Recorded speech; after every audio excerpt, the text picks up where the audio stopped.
तीरा वनचारी यमुना तीरा हरे कृष्णा कृष्णा कृष्णा हरे हरे हरे राम राम राम हरे हरे हरे कृष्णा कृष्णा कृष्णा हरे हरे हरे राम राम राम हरे कृष्णा कृष्णा कृष्णा हरे हरे हरे राम राम राम हरे हरे हरे कृष्णा कृष्णा कृष्णा हरे हरे हरे राम राम हरे कृष्णा कृष्णा कृष्णा हरे हरे हरे राम राम राम हरे हरे हरे कृष्णा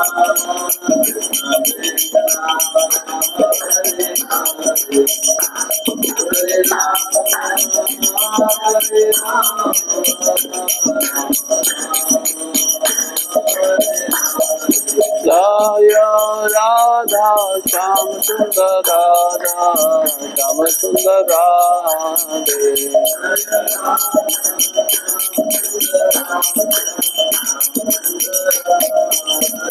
जय प्रभु पादा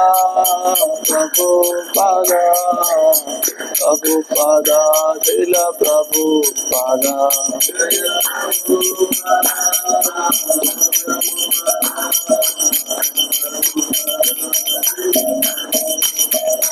जय जय गुरुदेव गुरुदेव जय जय गुरुदेव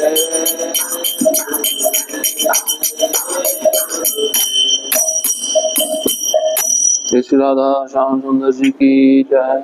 श्रील प्रभुपाद की जय। समवेत गौर भक्त वृंद की जय। जय गौर प्रेमानंदे। ओम नमो भगवते वासुदेवाय।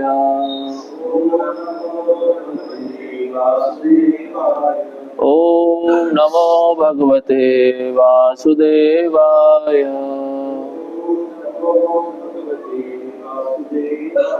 ओम नमो भगवते वासुदेवाय। नारायणं नमस्कृत्यं नरं चैव नरोत्तमं देवीं सरस्वतीं व्यासं ततो जयमुदीरये। नष्टप्रायेषु भद्रेषु नित्यं भागवत सेवया भगवती उत्तमा श्लोके भक्तिर्भवति नैष्टिकी। कृष्णाय वासुदेवाय देवकी नंदनाय च नंदगोपकुमाराय गोविंदाय नमो नमः। ग्रंथराज श्रीमद् भागवतम पहला स्कंद अध्याय क्रमांक 10 श्लोक क्रमांक 36। ये इस अध्याय का अंतिम श्लोक है। तत्र तत्र तत्रये हरि प्रत्युत्थताहरणा सायं भेजेति पश्चात् गविष्टो गामगतस्तदा तत्र तत्र तत्रत्ये हरि प्रत्युत्तराहरणा सायं भेजेदिशं पश्चात् गविष्टो गामगतस्तदा तत्र तत्र तत्रत्ये हरि प्रत्युत्तराहरणा सायं भेजेदिशं पश्चात् गविष्टो गामगतस्तदा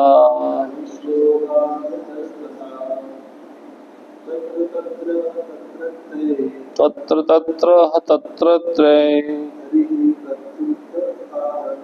हरि प्रत्युत्तराहरणा सायं भेजेदिशं पश्चात् गविष्टो गामगतस्तदा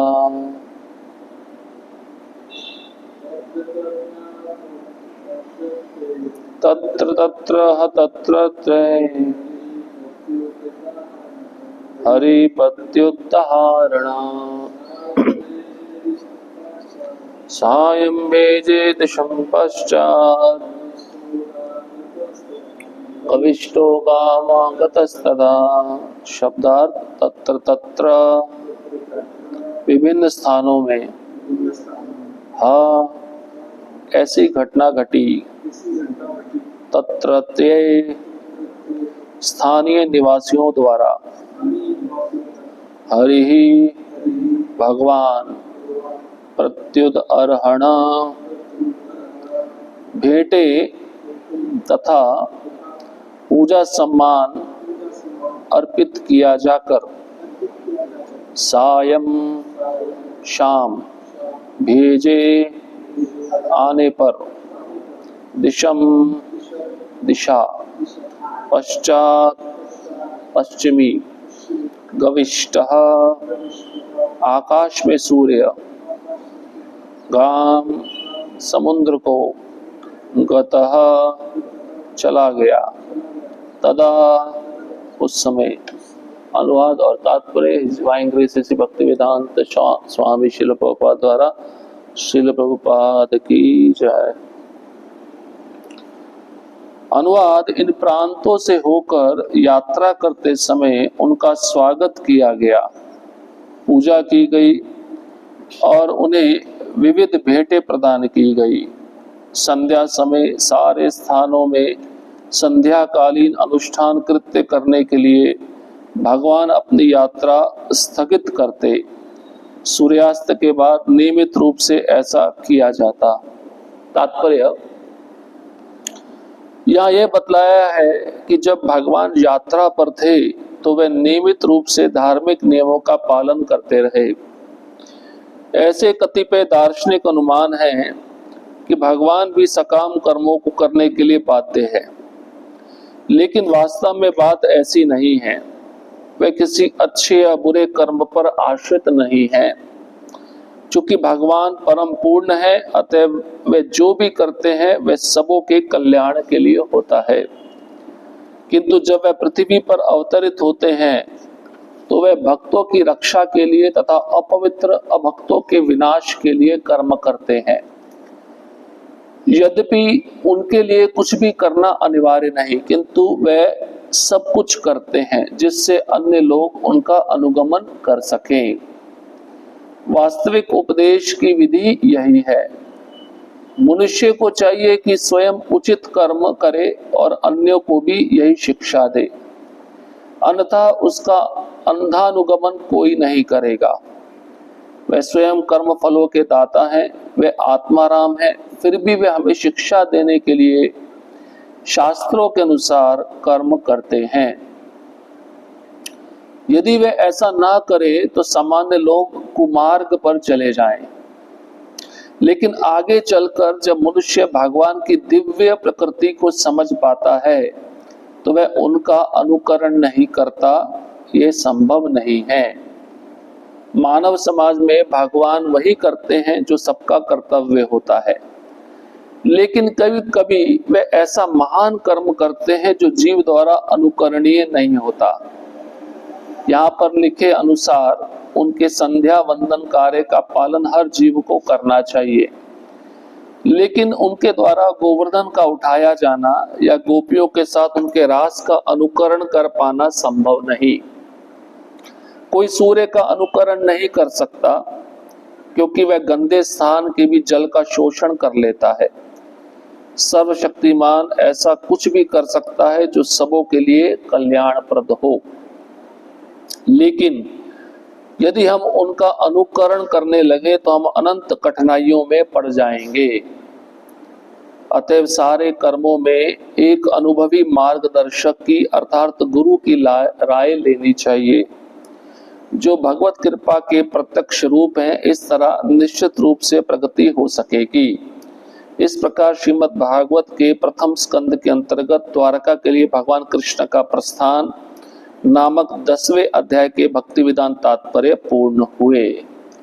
ओम अज्ञानतिमिरन्धस्य ज्ञानाञ्जनशलाकया चक्षुरुन्मिलितं येन तस्मै श्रीगुरुवे नमः। श्रीचैतन्यमनोभीष्टं स्थापितं येन भूतले स्वयं रूप कदा मह्यं ददाति स्वपदान्तिकम्।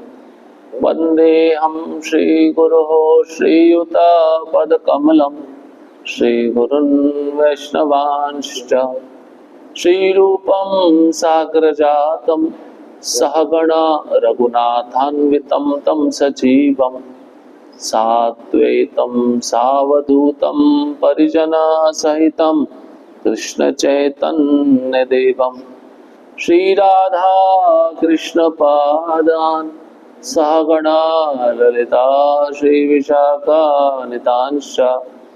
हे कृष्णा करुणा सिंधो दीनबंधो जगत्पते गोपेश गोपिका कांत राधा कांत नमस्तुते। तप्त कांचन गौरांगी राधे वृंदावनेश्वरी वृषभानुसुते देवी प्रणमामि हरिप्रिये। वाञ्छाकल्पतरुभ्यश्च कृपा सिन्धुभ्येव च पतितानां पावनेभ्यो वैष्णवेभ्यो नमो नमः। नमो महावदन्याय कृष्णप्रेमप्रदायते कृष्णाय कृष्णचैतन्य नामिने गौरत्विषे नमः। नमः ओम विष्णुपादाय कृष्णपृष्ठाय भूतले श्रीमते भक्तिवेदांत स्वामिन्निति नामिने। नमस्ते सारस्वते देवे गौरवाणी प्रचारिणे निर्विशेष शून्यवादी पाश्चात्य देशतारिणे। जय श्री कृष्ण चैतन्य प्रभु नित्यानंद श्री अद्वैत गदाधर श्रीवासादि गौर भक्त वृंद। हरे कृष्णा कृष्णा कृष्णा हरे हरे हरे राम राम राम हरे हरे।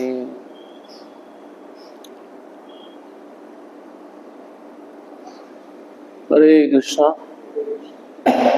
उपस्थित सभी भक्तों के चरणों में कृपा की याचना चाहता हूँ।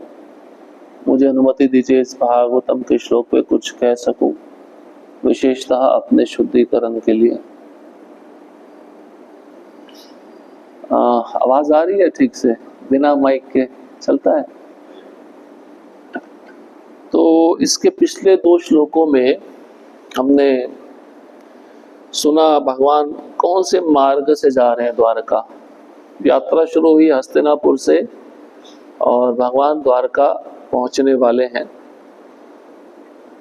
तो शौनक ऋषि को सूत गोस्वामी कहते हैं, कुरु जांगल, पांचाल, शूरसेन, यमुना के तटवर्ती प्रदेश, ब्रह्मावर्त, कुरुक्षेत्र, मत्स्या, सारस्वता, मरु प्रांत तथा जल के अभाव वाले भाग से होते हुए भगवान आगे बढ़े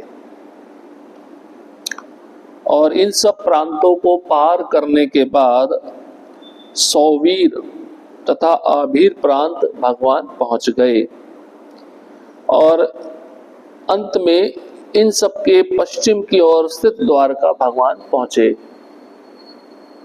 अब आज के श्लोक में कहते हैं कि भगवान जिन जिन मार्ग से जा रहे थे, तो जब संध्या का समय हो जाता था, शाम का समय हो जाता था, तो भगवान रुक जाते थे, अपनी यात्रा स्थगित कर देते थे। कारण उनको संध्या वंदन करना है, कुछ पूजा अर्चना करनी है। अब भगवान किसी का पूजा अर्चना करेंगे क्या? हाँ, भगवान को आवश्यकता है पूजा अर्चना करने की, लेकिन क्यों कर रहे हैं?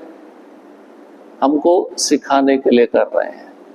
प्रभुपाद जी बहुत सुंदर तात्पर्य लिखे हैं। तो नित्य नियम से हमें जो अपना पूजा होता है, पठन होता है, आध्यात्मिक कर्म होते हैं, वो हमें करते रहने चाहिए। ध्यायंस्तु वंशस्य यशस्त्री संध्यम त्रिसंध्यम, सुबह, दोपहर, शाम। तो जो भक्त होते हैं वो इन तीनों समय में भगवान को याद करते हैं, भगवान की पूजा करते हैं और भगवान भी अपने आचरण से सिखा रहे हैं। तो यात्रा करते समय जहां जहां भगवान पहुंचते थे, जिस गांव में पहुंचते थे, उनका स्वागत किया जाता था। सभी गांव के लोग बाहर आ जाते थे और उनको भेंटें प्रदान की जाती थी। आज के श्लोक में ऐसा वर्णन दिया गया है। कोई बड़ा व्यक्ति आपके शहर में आए तो आप कुछ ना कुछ उसको भेंट देंगे ना। ये तो बड़े व्यक्ति क्या है, ये तो अनंत कोटि ब्रह्मांड नायक हैं।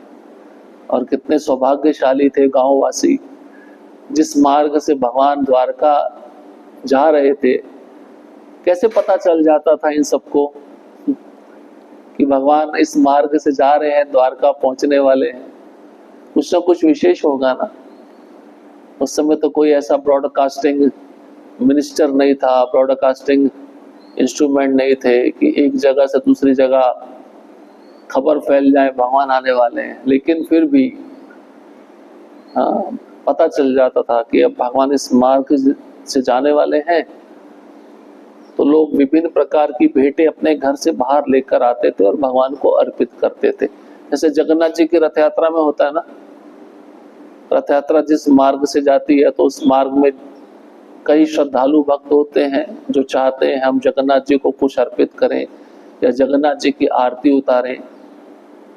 तो आरती स्वीकार करने के लिए, भेंटें स्वीकार करने के लिए भगवान का रथ रुक जाता है ना। तो उसी प्रकार से भगवान का रथ, भगवान की यात्रा शाम के समय स्थगित हो जाती थी। गांव के लोग उनका पूजा करते थे, उनको भेंट प्रदान करते थे और भगवान ये सब स्वीकार करने के बाद अपना संध्या वंदन करते थे, शाम की पूजा अर्चना करते थे। अब प्रभुपाद जी तात्पर्य में लिखते हैं, जब भगवान यात्रा पर थे तो नियमित रूप से अपने धार्मिक कृत्यों का भगवान पालन करते थे। प्रभुपाद जी भी जहां जहां प्रचार करने के लिए जिस जिस देश में जाते थे, तो वहां पर समय के अनुसार सुबह जल्दी उठना, तिलक लगाना, स्नान करना, ये सब प्रभुपाद जी करते। तो नित्य नियम से रोज मंगल आरती होती थी। ऐसा कभी नहीं कि चलो आज हम यात्रा में है तो मंगल आरती छूट गई तो आज सो जाते हैं आराम से, आज मंगल आरती करने का आवश्यकता नहीं है। ऐसा नहीं है। जहां प्रभुपाद जी पहुंचे अगले दिन मंगल आरती होती थी, चाहे वो ट्रैवलिंग में क्यों ना हो। इसका मतलब हमारे आचार्य भी हमको सिखा रहे हैं कि जहां पे भी रह रहे हो, किसी भी स्थान में रह रहे हो, अपने नित्य पूजा आदि कर्म को मत छोड़ो। जैसे अब ब्रजमंडल परिक्रमा चलती है, कार्तिक महीना प्रारंभ हो गया, तो परिक्रमा जहां जहां रुकती है, अब ऐसा नहीं है कि ऑल्टर का सेटअप करो, जब ऑल्टर बनेगा तभी हम भगवान की पूजा करेंगे। नहीं, अगर बिगड़े भी नहीं है तो फोटो रख के पूजा होती है। हमें अपना नित्य आदि कर्म करते रहना चाहिए। भगवान ये सिखा रहे हैं। भगवान जिस जिस मार्ग से जाते थे, नियमित रूप से धार्मिक कृत्य वे करते थे। ऐसे कतिपय दार्शनिक अनुमान है कि भगवान भी सकाम कर्मों को करने के लिए बाध्य है। अब ये दार्शनिक लोग सोचते हैं, फिलोसोफर क्या सोचते हैं, अरे भगवान को भी सकाम कर्म करना पड़ता है क्या? नहीं, भगवान को कोई आवश्यकता नहीं है। भगवान ने गीता में भी बोला है, मुझे कर्म करने की कोई आवश्यकता नहीं, कर्म का फल भी मुझे लगता नहीं है, लेकिन अगर मैं कर्म नहीं करूंगा तो बाकी मुझसे क्या सीख लेंगे, मेरे को देखकर क्या समझेंगे। तो मुझे ये कर्म करना है दूसरों को समझाने के लिए, दूसरों को सिखाने के लिए। समझ रहे हैं? इसलिए भगवान किसी भी प्रकार के सकाम कर्म को करने के लिए बाध्य नहीं है। और भगवान अच्छे और बुरे कर्म पे भी आश्रित नहीं है। आपको लगता है भगवान अगर किसी असुर का वध करते तो उनको नरक जाना पड़ता है? नहीं। अब भगवान किसी गाय दान करते हैं ब्राह्मणों को तो उनको स्वर्ग जाना पड़ता है। क्या स्वर्ग और नरक जाने के लिए भगवान बाध्य है? हाँ, नहीं है बाध्य, क्योंकि धर्म अधर्म सब उन्हीं से प्रकट हुआ है। बल्कि वो अच्छे और बुरे कर्म का फल देते हैं, तो उनको अच्छा और बुरा कर्म कैसे प्रभावित करेगा? समझ रहे हैं? जो अच्छा बुरा कर्म दे रहा है, जैसे प्रभुपाद जी कहते थे, राजा अपनी इच्छा से जेल में जाता है, अपनी इच्छा से जेल में सब कैदियों का निरीक्षण करता है, और जब उसकी इच्छा होती है जेल से बाहर आ जाता है या नहीं है? लेकिन कैदी अपनी इच्छा से बाहर आता है क्या, या अपनी इच्छा से अंदर जाता है क्या? तो जब वो बुरा कर्म करता है तब अंदर जाता है, और जब उसका सजा माफ हो जाता है तब वो बाहर आता है। समझ रहे हैं? तो ये नियम हम जैसे जीवात्माओं पे लागू होते हैं, भगवान पे लागू नहीं होते। लेकिन भगवान फिर भी सिखा रहे हैं ना कि हमें अच्छा कार्य करना है। एक बड़ा व्यक्ति अगर अपने आचरण से अच्छा कार्य सिखाएगा तो क्या होता है, दूसरे जो उसके अनुयायी हैं, जो उनको सीखने वाले हैं, वो भी वैसा कार्य करेंगे ना? करेंगे नहीं करेंगे? ऐसे सबसे बड़े व्यक्ति हैं भारत के प्रधानमंत्री नरेंद्र भाई मोदी जी। अगर वो माला का जप ले ले तो सारे उनसे प्रभावित होकर माला शुरू कर देंगे, है या नहीं? इसलिए गीता में भगवान श्लोक बोले हैं, यद यद आचरति श्रेष्ठस् तत्तत् एवेतरो जना सायत प्रमाणम कुरुते लोकस्तद अनुवर्तते। भगवान कहते हैं अगर मैं नहीं सिखाऊंगा ये समाज गड्ढे में गिर जाएगा, इसलिए मुझे सिखाना पड़ता है। इसलिए भगवान शादी की है ना, कितनी शादी की है? हम कर सकते हैं इतनी शादी, लेकिन प्रभुपाद जी तात्पर्य में लिखे कुछ अनुकरणीय बातें हैं, कुछ अनुकरणीय नहीं बातें हैं। इसलिए क्या सीखना है क्या नहीं सीखना थोड़ा बुद्धि लगानी चाहिए। अब लोगों की बुद्धि भ्रष्ट हो गई। कल शरद पूर्णिमा थी, कल के दिन ही भगवान कृष्ण ने रासलीला किया था। मध्य रात्रि 12 बजे वेणु बजाया था, सभी गोपियां दौड़ी दौड़ी आई थी, तो भगवान ने उन गोपियों के साथ नृत्य किया। तो कई लोगों को बहुत जलन होती है, भगवान इतनी स्त्रियों के साथ क्यों नाच रहे हैं, कितना विवाह क्यों किया, और कई नकल भी करने चाहते हैं, कई शादियां भी बहुत सारी करते हैं लेकिन संभाल नहीं पाते। जब उनसे बच्चे पैदा होते हैं तो वो भी संभले नहीं जाते हैं। लेकिन भगवान ने जितना शादी किया था सबका दायित्व अच्छे से निभाया था ना? निभाया था नहीं निभाया था? एक एक रानी को एक एक शहर दिया था, महल नहीं दिया था, इचलकरंजी शहर दिया था, वो भी द्वारका में समुद्र के नीचे। हर एक के लिए अलग अलग दासियां थी, हर एक के अलग अलग गहने थे। अब एक दिन सत्यभामा ने बोला मुझे स्वर्ग से वृक्ष चाहिए। कौन सा वृक्ष था वो? फूल का, पारिजात। अब भगवान कृष्ण स्वर्ग गए, इंद्र के साथ युद्ध किया। भगवान को कोई आवश्यकता युद्ध करने की, और इंद्र भी मान नहीं रहा। इंद्र भी गलती करता रहता है बार बार। युद्ध करके भगवान ने इंद्र को हरा के पारिजात वृक्ष को उठाया और द्वारका में लाके स्थापित किया।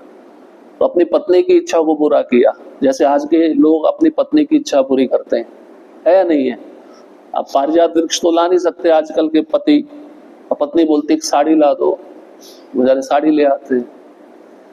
अपना बजट भी देखना पड़ता है। भगवान तो लक्ष्मीपति हैं, भगवान का कितना भी बड़ा बजट हो भगवान पूरा कर देते हैं, है या नहीं है? तो वही अनुकरण हम करते हैं, लेकिन अपने लेवल पे करते हैं, है या नहीं? लेकिन भगवान जो अच्छी चीजें किए हैं वो हमें सीखनी चाहिए। जैसे यहाँ पे बताया गया है, वे जो भी करते हैं सबके कल्याण के लिए करते हैं। इसलिए तो नारद मुनि ने देखना चाहा कि भगवान गृहस्थ आश्रम में कैसे रहते हैं, हर एक रानी के साथ उनका कैसा व्यवहार है। द्वारका भागवतम के 10वें स्कंद में और सुंदर वर्णन आता है। नारद मुनि जाते हैं सबसे पहले रुक्मिणी के महल में, तो देखते हैं भगवान वहां पर सो के उठे हैं, रुक्मिणी माता उनके चरणों से पादुका निकाल रही है। नारद मुनि बहुत आश्चर्य में पड़ जाते हैं, अनंत कोटि ब्रह्मांड नायक। और ये रानियां स्वयं सेवा करती थी, दासियों को सेवा में नहीं लगाती थी। हमें कोई सेवा मिलती हम दूसरे को बता देते हैं, हम आराम से बैठेंगे, बाकी दूसरा कोई सेवा कर ले। ऐसा नहीं होना चाहिए। फिर नारद मुनि सत्यभामा के महल में गए, वहां पे देखा भगवान अपने बच्चों के साथ खेल रहे हैं। अभी लूडो आ गया, पहले चौसर खेला जाता था, भगवान चौसर खेल रहे हैं। नारद मुनि को आश्चर्य हुआ, अभी तो मैं देख के आया उस महल में, दोबारा इस महल में कैसे आ गए? भगवान है, वो कुछ भी कर सकते हैं। एक जगह पे 1000 रूप लेकर रह सकते हैं, 1000 जगह पे एक रूप लेकर रह सकते हैं। बोलो, अचिंत्य शक्ति है भगवान की। हम ऐसा नहीं कर सकते। योगी भी है ना, योगी भी प्रभुपाद जी लिखते ज्यादा से ज्यादा 9 रूप विस्तार कर सकता है, जिसके पास सिद्धियां हैं। 9 रूप से ज्यादा अधिक रूप वह नहीं बना सकता। लेकिन भगवान ने कितना रूप बनाया था? 16,108। अब भगवान जैसे ही 16,108 महल से बाहर निकलते थे, कितने भगवान थे? 16,108। वो 16,108 एक हो जाते थे, सारे एक में आ जाते थे, क्योंकि अब सुधर्मा सभा में जाना है। जैसे यहाँ की पार्लियामेंट है, भगवान की द्वारका में पार्लियामेंट थी, जिसको सुधर्मा सभा कहते हैं। वो सुधर्मा सभा भगवान स्वर्ग से लाए थे और द्वारका में स्थापित किए थे। उस सभा में जाने पर 6 प्रकार के हंटर नहीं पड़ते थे। हंटर जो हमको इस शरीर में हंटर पड़ते रहते हैं। कौन कौन सा हंटर है पता आपको? भूख, प्यास, शोक, मोह, बुढ़ापा, मृत्यु। जो सभा में चला गया ये 6 चीजें उसका त्याग कर देती थी। उस सभा में कोई गया तो उसको ना भूख लगेगी, ना प्यास लगेगी, ना वो शोक में होगा, ना वो मोह में होगा, ना वो बूढ़ा होगा, ना वो मरेगा। अब सोचो, इस सुधर्मा सभा की विशेषता है जो भगवान ने द्वारका में स्थापित की थी। अब भगवान अपना पार्लियामेंट में बैठते थे, अपना सब काम करते थे, मंत्रियों से मिलते थे, डिसीजन लेते थे, और जैसे सुधर्मा सभा से बाहर निकलते थे और अब द्वारका में महलों में जाना है रानियों के पास में, तो एक वो 16,108 बन जाते थे। तो प्रभुपाद जी तात्पर्य में लिखे हैं, एक तो ये लीला है जिसका हमें अनुकरण नहीं करना चाहिए। भगवान राम ने क्या सिखाया? मर्यादा पुरुषोत्तम, एक पत्नी व्रत। तो कलयुग में अगर गृहस्थ व्यक्ति को अच्छे से रहना तो एक ही विवाह करना चाहिए। और प्रभुपाद जी लिखे भगवान ने गोवर्धन लीला की थी, उसका भी अनुकरण हम नहीं कर सकते। गिरिराज को भगवान ने 7 दिन 7 रात अपनी कनिष्ठ अंगुली के नख के अग्रभाग पे उठाया था। आज का व्यक्ति कोई बोले कि मैं भगवान, उसको बोलो एक ईंट उठा के दिखाए इसके ऊपर, एक ईंट। प्रभुपाद जी बोलते गली गली में भगवान बैठे हुए हैं, नहीं उठा सकता। एक उठाने जाएगा उस टाइम फ्रैक्चर हो जाएगा या टूट जाएगी उंगली। अनुकरण नहीं किया जा सकता भगवान की इस लीला का। फिर भगवान कालिया के ऊपर नाचे, सांप के ऊपर नाचे जिसके 1000 फण थे। अभी एक फण से ही हम घबरा जाते हैं, 1000 फण वाला सांप आ जाएगा तो हम तो मर ही जाएंगे सीधा। वो भी पाताल लोक में रहता था कालिया, नागलोक में रहता था। गरुड़ के भय से यमुना में आके छिप गया था। भगवान उसके फणों पे नाचे। चलो फणों पे नहीं नाच सकते तो पूंछ पकड़ के दिखा दो एक सांप की, मान जाएंगे आपको। एक पूंछ पकड़ने से पहले व्यक्ति 1000 बार सोचेगा। कृष्ण की एक लीला को क्यों लेना है, रास लीला को क्यों लेना है? उसमें मजा आता है, बाकी लीला को लेना नहीं है। भगवान बाकी लीला भी तो किए है ना, उसको भी तो समझो ना, तत्वता समझो। इसलिए भगवत गीता में कृष्ण अर्जुन को क्या बोलते हैं? जन्म कर्म च मे दिव्यम एवं यो वेत्ति तत्वता त्यक्त्वा देहम पुनर्जन्म नेति मामेति सो अर्जुना। जो मेरे जन्म और कर्म को तत्वता समझ लेता है, तत्वता जान लेता है कि मेरा जन्म भी दिव्य है, मेरी लीलाएं भी दिव्य है, तो उसका दोबारा जन्म इस संसार में नहीं होगा। अब भगवान असुरों का वध किए बहुत सारे, पूतना, तृणावत, शक्टासुर, बकासुर, है ना। अब भगवान को जेल जाना पड़ता है, क्या पनिशमेंट मिलती है? यमराज ने बोला नहीं कृष्ण तुमने बहुत सारे असुरों को मारा है, इसलिए अब तुम्हें जेल जाना पड़ेगा। यहाँ पे हम किसी का मर्डर कर दें तो हमें जेल जाना पड़ेगा, लेकिन भगवान को नियम लागू नहीं होता। भगवान किसी भी प्रकार के अच्छे और बुरे कर्म में लिप्त नहीं होते, ना वो इन कर्मों से परे है। इसलिए प्रभुपाद जी लिख रहे हैं भगवान कुछ भी करते हैं वो समाज के कल्याण के लिए करते हैं। अब देखो भगवान को कोई श्राद्ध करने की जरूरत है? भगवान राम के पिता दशरथ महाराज जब मृत्यु को प्राप्त हुए तो भगवान राम ने श्राद्ध किया अपने पिता का। कोई आवश्यकता है भगवान को श्राद्ध करने की? लेकिन हमको सिखाने के लिए कि श्राद्ध करना चाहिए, पितरों को तर्पण करना चाहिए। पितृपक्ष भी गया था ना, श्राद्ध करना चाहिए। श्राद्ध नहीं करते तो पितर दुखी होते हैं, वो उनके दुख के कारण हमारे जीवन में कष्ट आएगा। चैतन्य महाप्रभु भी श्राद्ध कर्म किए हैं अपने पिता जगन्नाथ मिश्र जी का। पढ़िए आप चैतन्य भागवत, चैतन्य चरितामृत। भगवान सिखाते हैं अपने आचरण से, देखो मनुष्य शरीर लिया उसमें कैसे रहना चाहिए, और सिखाते तो है ये, साथ में इसमें ग्रंथ भी देते हैं, इसको पढ़ो, इसमें बताते हैं मनुष्य जीवन कैसे यापन करना चाहिए।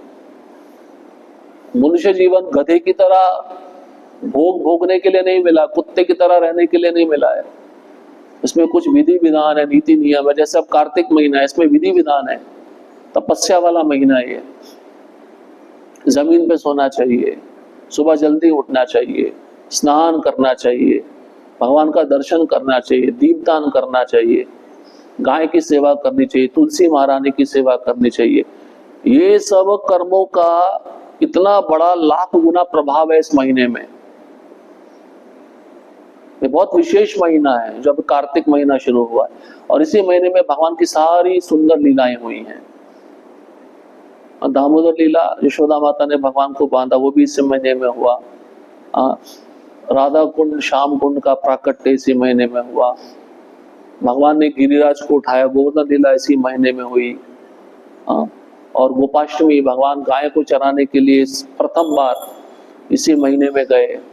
सारी लीला इसी महीने में हुई है। इसलिए ये महीना बहुत प्रिय है, इसका लाभ उठाना चाहिए। भगवान डिस्काउंट देते हैं, भक्ति का डिस्काउंट देते हैं इस महीने में। अब प्रभुपाद जी लिखते हैं जब भी भगवान पृथ्वी पर अवतरित होते हैं तो उनका उद्देश्य होता है भक्तों का रक्षण, असुरों का विनाश, और तीसरा है धर्म की स्थापना। युधिष्ठिर महाराज को राजा बना के भगवान ने क्या किया? धर्म की स्थापना की ना। कई लोग सोचते हैं भगवत गीता घर में रखी तो महाभारत हो जाएगा। ये बहुत मनगढ़ंत विचार है लोगों के। भगवान ने कुरुक्षेत्र का युद्ध क्यों कराया? धर्म की स्थापना करने के लिए। भगवान प्रयास कर रहे थे युद्ध ना हो, इसलिए तो शांति दूत बन के गए थे ना, 5 गांव मांगे थे, लेकिन जब दुर्योधन ने नहीं दिया तो अंतिम निर्णय तो युद्ध करना ही था। भगवान ने प्रयास किया, ऐसा नहीं है कि भगवान ने युद्ध चाहते थे, वो ये नहीं चाहते थे, लेकिन युद्ध करना पड़ा। वैसे असली हकदार तो राज्य के पांडव थे, जिनको उनका राज्य ही प्राप्त नहीं हो पा रहा था। तो भगवान ने युधिष्ठिर महाराज को राजा बनाया क्योंकि वो धर्म परायण है, भगवान के शुद्ध भक्त हैं। और जब राजा भक्त होता है तो प्रजा उस राजा का अनुसरण करती है। अगर राजा भक्त होगा तो प्रजा भी भक्त होगी, और प्रकृति प्रचुर मात्रा में धन संपदा रत्न आदि प्रदान करेगी, तो सारा वातावरण मंगलमय होगा। इसलिए भगवान एक भक्त को राजा बनाते हैं। अब प्रभुपाद जी कहते हैं भगवान के लिए कुछ भी करना अनिवार्य नहीं है। ऐसा नहीं कि भगवान को स्वयं उठना पड़ता है, स्वयं कुछ बनाना पड़ता है खाने के लिए, नहीं। भगवान के हृदय में इच्छा आ गई, वो उनकी शक्तियां वो इच्छा पूरा कर देती है, कार्य पूरा कर देती है। अब ऐसा नहीं समझना चाहिए कि जो रंग बिरंगे फूल है तो भगवान रात में आके पेंट करते हैं इसको, वो प्रकृति उसमें रंग डालती है। पृथ्वी में ऑटोमेटिक सारे कलर्स हैं, इसलिए वो मिट्टी से जो भी निकलता है उसमें सुगंध भी है, स्वाद भी है ना। सुगंध फूलों में है, स्वाद रसों में है। ये पृथ्वी में ऑलरेडी भगवान ने डाला हुआ है, बस वो प्रकट होता है समय आने पर, ऋतु आने पर। इसलिए भगवान को कुछ भी करना पड़ता नहीं है। भगवान को इसलिए क्या कहते हैं? आत्माराम। आत्माराम, एक तो भगवान पूर्ण है अपने में, और आत्माराम है। पूर्ण का मतलब क्या है? उनसे जितनी सृष्टि निकलेंगी वो तब भी कम नहीं होंगे। स्पिरिचुअल जगत का मैथमेटिक्स कहता है 1 - 1 = 1, लेकिन इस भौतिक जगत का मैथमेटिक्स कहता है 1 - 1 = 0। भगवान का मैथमेटिक्स है 1 + 1 = 1, यहाँ पे 1 + 1 = 2। भगवान से सृष्टियां निकलती है, अनंत सृष्टियां निकलती हैं, अनंत ब्रह्मांड निकलते हैं, लेकिन भगवान में कोई कमी नहीं आती, इसलिए वो पूर्ण है। और आत्माराम का अर्थ है उनको किसी वस्तु की कोई आवश्यकता नहीं है, उनको किसी स्त्री की आवश्यकता नहीं है, कोई खाने की चीज की आवश्यकता नहीं, कोई पहनने की कोई आवश्यकता नहीं, अपने में परिपूर्ण है। लेकिन फिर प्रश्न उठता है भगवान फिर रासलीला क्यों किए, इतनी स्त्रियों के साथ क्यों नाचे, हमको क्यों प्रकट किया, हमको क्यों जन्म दिया, हम भी तो शक्ति है ना। इसके पीछे एकमात्र कारण ये है, वो जो रासलीला में गोपियां नाची थी वो कोई साधारण स्त्रियां नहीं थी, उनका शरीर दिव्य था और उनकी इच्छा थी कि कृष्ण के साथ हम नृत्य करना चाहती हैं। भगवान की कोई इच्छा नहीं है, भगवान की सारी इच्छाएं अपने आप में परिपूर्ण है। फिर भागवतम में इसलिए ये बताया गया है, जब भगवान ने वीणु बजाया वो गोपियां दौड़ी दौड़ी आना चाहती थी, उनके घर के लोगों ने उनको मना कर दिया। लेकिन जिन्होंने मना किया तो उन गोपियों ने अपने घर में ही अपना शरीर छोड़ दिया, वो मृत्यु को प्राप्त हो गई। अपना भौतिक शरीर छोड़ा, अपना स्पिरिचुअल बॉडी से वो आई, रासलीला में प्रवेश किया। ये भगवान अपने आप में परिपूर्ण है, लेकिन कर्म करते हैं हमको सिखाने के लिए। वास्तविक उपदेश की विधि यही है। मनुष्य को चाहिए कि स्वयं उचित कर्म करे और अन्यों को भी यही शिक्षा दे, अन्यथा उसका अंधानुगमन कोई नहीं करेगा। एक अच्छे लीडर का क्वालिटी क्या है? वो अच्छा कर्म करे और अपने फॉलोअर्स को सिखाए, है या नहीं है? अगर मान लो टीचर है, वो स्वयं ही स्मोकिंग कर रहा है क्लास के अंदर, तो बच्चे क्या सीखेंगे? वो भी स्मोकिंग ही सीखेंगे। तो टीचर का कार्य है smoking is injurious to health, इसको बताना चाहिए और स्वयं करना भी नहीं चाहिए। जब ये दो कार्य टीचर करेगा तभी स्टूडेंट सीखेंगे, हाँ हमें भी करना नहीं है, और अगर हम इसका सेवन करेंगे तो हमारे स्वास्थ्य के लिए खतरा है। तो भगवान ऐसे सिखाते हैं।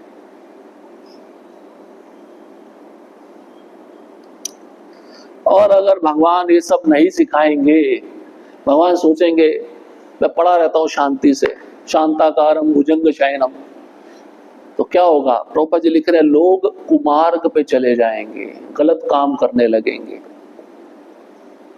एक बार नारद मुनि वैकुंठ पहुंचे तो उन्होंने भगवान को मजाक में बोला, सांप की शैया पे पड़े रहते हो, सोए रहते हो, अपनी पत्नी से चरण दबाते रहते हो, कुछ काम भी कर लिया करो। भगवान सुन रहे थे, भगवान हंसने लगे, बोले सच में देखा जाए बहुत सारे अवतार मैंने लिए हैं, लेकिन ज्यादा तपस्या वाला अवतार मैंने नहीं लिया है कि मैं तपस्या करूं जिसको देखकर जो जीव है तपस्या का अनुसरण कर सके। तो भगवान फिर वैकुंठ को छोड़े उसी समय और स्थान खोजने लगे, तपस्या करने का उचित स्थान कौन सा होना चाहिए। तो उनको, बड़ी लंबी कथा है, मैं शॉर्ट में बताऊंगा, उनको बद्रीनाथ दिखा। बद्रीनाथ, पहले तो केदारनाथ दिखा था, क्षमा करिए, उनको बद्रीनाथ दिखा। पहले बद्रीनाथ में शिव जी रहते थे, तो भगवान ने सोचा शिव जी को बाहर कैसे निकाला जाए, मुझे जगह बहुत अच्छी लगी है। तो शिव जी और पार्वती जाते थे स्नान करने के लिए, और रास्ते में भगवान एक बालक का रूप बनाकर बैठ गए, रोने लगे। कितना जोर जोर से रो रहे थे, पार्वती के कानों में आवाज गई। तो एक स्त्री होती है, उसका हृदय ममता से भरा होता है, छोटा बच्चा था, रोते हुए देख नहीं सकी, उसको उठा लिया। और शिव जी तो जान गए ये छोटा बच्चा नहीं है, ये तो स्वयं भगवान है जिनकी मैं आराधना करता हूँ। तो पार्वती को समझाने लगे, इनके चक्कर में मत पड़ो, ये सबका दिमाग घुमा देते हैं। पर पार्वती मानने को तैयार नहीं थी, नहीं छोटा बालक है, माता पिता से बिछड़ गया है, इसको इसके माता पिता से मिलाना चाहिए। तो पार्वती जहाँ पे रहती थी शिव जी के साथ में, जिस स्थान पे, वहां पे जाकर उस बालक को रख दिया और अपना जो दरवाजा है उसको बाहर से कड़ी लगा दिया और स्नान करने के लिए चली गई शिव जी के साथ में। वापस आती हैं तो बाहर से कड़ी खोला, लेकिन अंदर से कड़ी लगा हुआ था, अंदर से कुंडी लगा हुआ था। तो छिद्र था, छिद्र में देखा भगवान चतुर्भुज रूप लब बना के बैठ गए। अब वो बालक नहीं थे, उन्होंने बोला ये घर मेरा है, अभी आप दूसरा घर ढूंढ लो। तपस्या के लिए मुझे एक अच्छा स्थान चयन करना था, मुझे बहुत अच्छा लगा है, तो आप दूसरा देख लो। तब शिव जी को केदारनाथ आना पड़ा। तो वहां पर आज भी नर नारायण भगवान तपस्या कर रहे हैं। भगवान सिखा रहे हैं, देखो तपस्या करना कितना अनिवार्य है। तपस्या करने से इंद्रियां शुद्ध होती है, मन शुद्ध होता है। इसलिए ये महीना तपस्या का महीना है, इसमें तपस्या थोड़ी अधिक करनी चाहिए। और जितना ज्यादा तपस्या भक्त करते हैं, भगवान का प्रेम, भगवान की कृपा उन भक्तों पे ज्यादा होती है। इसलिए प्रभुपाद जी लिख रहे हैं, अगर भगवान शिक्षा नहीं देंगे मनुष्य को, मनुष्य समाज में, कि कैसे रहना चाहिए, कैसे पत्नी के साथ व्यवहार करना चाहिए, कैसे भगवान राम कितने बड़े आदर्श हैं, कैसे भाइयों को मिलकर रहना चाहिए, रामायण पढ़िए, इससे बड़ा आदर्श तो कोई है ही नहीं है हमारे मनुष्य समाज में। कितना प्रेम है भाइयों के बीच में। तो भगवान राम सिखाए अपने जीवन के चरित्र से, माँ की सेवा कैसे करनी चाहिए, पिता की सेवा कैसे करनी चाहिए, और पिता की आज्ञा का पालन कितना निष्ठा पूर्वक करना चाहिए। दशरथ महाराज कहने लगे राम को, मैंने तुमको 2 वर तो दे दिए कि तुम 14 वर्ष वनवास रहो, लेकिन तुम क्या करो, थोड़ा आउटस्कर्ट पे जाना अयोध्या के और घूम के वापस आ जाना। लेकिन भगवान कितने निष्ठावान थे, कितना उस आज्ञा के प्रति समर्पित थे। वनवास, वन मतलब गांव में भी भगवान नहीं रह सकते थे, जंगल में ही रहना है, कंदमूल फल खाना है, चरणों में पादुका नहीं पहननी है, जमीन में पत्ते बिछाकर सोना है। भगवान का इतना कोमल शरीर है, भागवतम में एक श्लोक में लिखा है सीता माता जब भगवान राम के चरणों को अपनी गोद में लेती थी दबाने के लिए, और सीता माता अपने कोमल हाथों से दबाती थी, तो भगवान के चरणों में दर्द होता था। कितना सुंदर वर्णन दिया गया। और भगवान तपस्या किए, भगवान अपने आचरण से सिखा रहे हैं, मनुष्य जीवन तपस्या के लिए मिला है। तो इसलिए भगवान अगर ये शिक्षा नहीं देंगे तो लोग गलत मार्ग में जाएंगे, और जा रहे हैं लोग, क्योंकि शिक्षा वो सुन भी नहीं पा रहे हैं, समझ भी नहीं पा रहे हैं। किसी से सुनना चाहते हैं लेकिन माया बहुत प्रबल है, सुनने उनको नहीं देती, कुमार्ग पे जा रहे हैं। आजकल के पॉलिटिशियन इसके बहुत अच्छे उदाहरण हैं। उन पॉलिटिशियन को देखकर उनके जो अनुयायी हैं वो भी उसी तरह गलत मार्ग पे जा रहे हैं। इसलिए ये शास्त्र पढ़ने चाहिए। ये शास्त्र मनुष्य योनि के लिए बनाए गए हैं। इसको नहीं पढ़ेंगे तो मनुष्य जीवन का उद्देश्य क्या है, हम कभी भी समझ नहीं पाएंगे। तो प्रभुपाद जी उस तात्पर्य के अंतिम में लिखते हैं कि कुछ चीजें ऐसी होती हैं जो भगवान की अनुकरणीय होती हैं, कुछ चीजें ऐसी होती हैं जो अनुकरणीय नहीं होती। तो हम पहले बता चुके हैं, गोवर्धन लीला, कालिया दमन, रास लीला, ये अनुकरणीय नहीं है, इसका नकल नहीं करना चाहिए। शिवजी ने जहर पिया, अब उनके अनुयायी सोचे कि हम थोड़ा छोटा सा डिब्बी ले लेते हैं पॉइजन का, पी लेंगे। शिवजी ने क्या पिया था पता आपको? हलाहल पिया था। हलाहल कहते हैं समुद्र मंथन के समय इतना हलाहल निकला था कि एक हथेली पे रख लिया शिवजी ने उसको, इतनी शक्ति है शिवजी में। और फिर भी हथेली से एक बूंद गिरा, भागवतम में वर्णन, एक बूंद जो गिरा उससे कोबरा सांप बन गया, जो 1 सेकंड में काटने में व्यक्ति का मृत्यु हो जाता है। वो वही हलाहल विष है जो कोबरा की जीवा पे रहता है। या जो डेंगू मच्छर होते हैं ना बहुत जहरीले, वो विष से ही वो बने हैं। तो अगर शिवजी के उपासक सोचे चलो शिवजी ने हलाल विष पिए, हम भी गांजा पी ले, गांजा, चरस, अफीम पी ले, पीते हैं ना, देखा होगा आपने शिवजी के उपासक, उनके मन में यही धारणा है। तो प्रभुपाद जी लिखते हैं ये पियोगे तो तुम्हारी मृत्यु जल्दी होगी। इसलिए कुछ चीजें ऐसी होती हैं जो हमें नहीं करनी चाहिए, हमें समझ लेना चाहिए, हमारे योग्य नहीं है। और कुछ चीजें अच्छी हैं जो हमें करनी, जैसे गाय का पालन। भगवान कृष्ण गाय से कितना प्रेम करते थे, इसलिए उनका एक नाम है गोपाल। इसलिए गाय को इस महीने में सेवा करना चाहिए, गाय को चारा खिलाना चाहिए, गाय की पूजा करनी चाहिए। हाँ, गो पूजा भी आएगी इस महीने में। भगवान गाय की पूजा करते थे अपने हाथों से, दान देते थे। भगवान को दान देने की जरूरत है क्या? लेकिन भगवान द्वारका में जैसे सुबह उठते थे नहा धोकर ब्राह्मणों को दान देते थे। लेकिन आजकल के ग्रस्त लोग दान देते ही नहीं है, जितना कमाओ अब उड़ा दो। दान ग्रस्तों के लिए क्यों बनाया है? क्योंकि धन जो गलत तरीके से कमा रहे हैं वो अगर दान में देंगे उस धन का शुद्धि होगा, इसलिए दान इसलिए बनाएगा। और गृहस्थ का धर्म ही है दान देना, क्योंकि गृहस्थ आश्रम पे ही 3 आश्रम चलते हैं, ब्रह्मचारी, वानप्रस्थ, संन्यास। तो गृहस्थ लोग आजकल दान नहीं दे रहे क्योंकि वो अपनी इंद्र तृप्ति में लगे हुए हैं। भगवान दान देते थे, भगवान ने दान दिया है, और छोटा मोटा दान नहीं दिया, दिल खोल के दान देते थे। अब कोई करोड़पति है, अब 1 रुपया डाले दान पेटी में, वो दान नहीं कहलाएगा, उसको अपने लेवल के अनुसार दान डालना चाहिए। अब भगवान 1 करोड़ दे रहे हैं, कम से कम 10 लाख देना चाहिए भगवान को। सब कुछ ले रहे हैं भगवान से, लेकिन भगवान को दे कुछ नहीं रहे हैं। इसलिए माया फिर पिटाई करती है एंड टाइम पे, जब मृत्यु का समय आता है। कृष्ण क्या बोले गीता में? मृत्यु सर्व हरष्ट हम, मैं सब कुछ छीन लेता हूं। तुमने जितना कमाया ना मेहनत से, मैं छीन लेता हूं, कुछ नहीं छोड़ूंगा तुम्हारे लिए। जीते जी दे देना चाहिए। और इस महीने में तो विशेष दान का महत्व है, इसलिए देना चाहिए। भगवान ने ये सब करके सिखाया है। तो ये इस अध्याय का अंतिम श्लोक था। अब अगले अध्याय में भगवान द्वारका में प्रवेश करेंगे। द्वारका में भगवान का स्वागत कैसे किया जाता है वो हम कल सुनेंगे। हरे कृष्णा कृष्णा कृष्णा हरे हरे, हरे राम राम राम हरे हरे।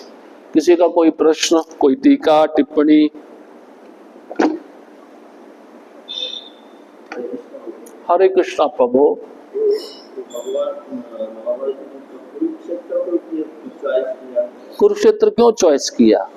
कुरुक्षेत्र आप पढ़ो भगवत गीता का पहला श्लोक, धर्म क्षेत्रे कुरुक्षेत्र, धर्म का क्षेत्र है। वहां पे देवता लोग आके यज्ञ करते थे, देवता लोगों का निवास है वहां पे कुरुक्षेत्र में।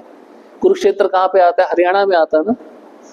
हरियाणा का मतलब क्या? हरि का आना जाना। हरि मतलब भगवान, हरि का आना जाना, कितना सुंदर नाम है। तो वहां पे देवता लोग निवास करते, यज्ञ करते थे धर्म की स्थापना के लिए। भगवान ने इसलिए उस क्षेत्र को चुना। और भी कारण है, क्योंकि पांडव धर्म पे चलते थे, इसलिए पांडव अगर वहां पे युद्ध लड़ेंगे तो निश्चित जीतेंगे, और मैं उनके साथ में। इसलिए भगवान ने कुरुक्षेत्र को युद्ध भूमि के रूप में चुना। ठीक है। और एक हाँ,